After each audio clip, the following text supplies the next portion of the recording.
Ay, bugün meni tazını nes bastı o. Etdigenden beri kosağımga terikçilik nesini sanmadım. Kosaklarım içip, üçeylerim çaplaşıp gitti. Hey, bundak yürüyiversem, bugün bu ormanlıkta açlıktan ölüp kağıdekme. En yaxşısı, bir haqiqatan bolsun xatarga tevekkül qilib, kanit qirib, insonlarning to'xu, qo'ylarini tutib, toza hozirlanib bir yeychi.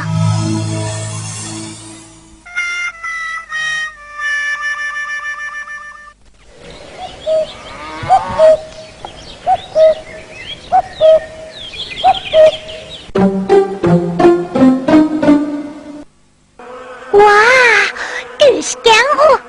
Nima degani yaxshi? Kanit qirib ancha kuch sarf qilmayla, naslik bir bach go'shga erishib qolishimni xayolimga ham keltirmabdiman. Qo'limni shundaqla so'zaman, mo'qalaman. Voyjon.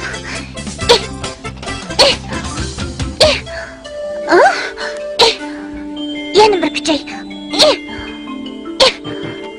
Oy.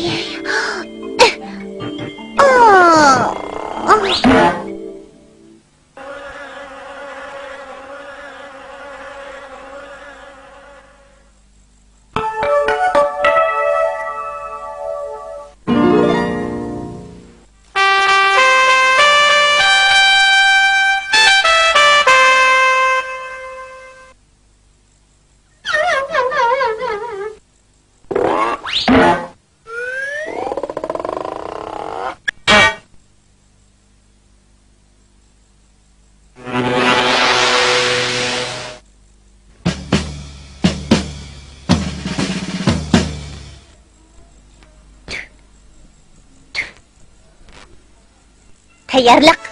1, 2, shuga.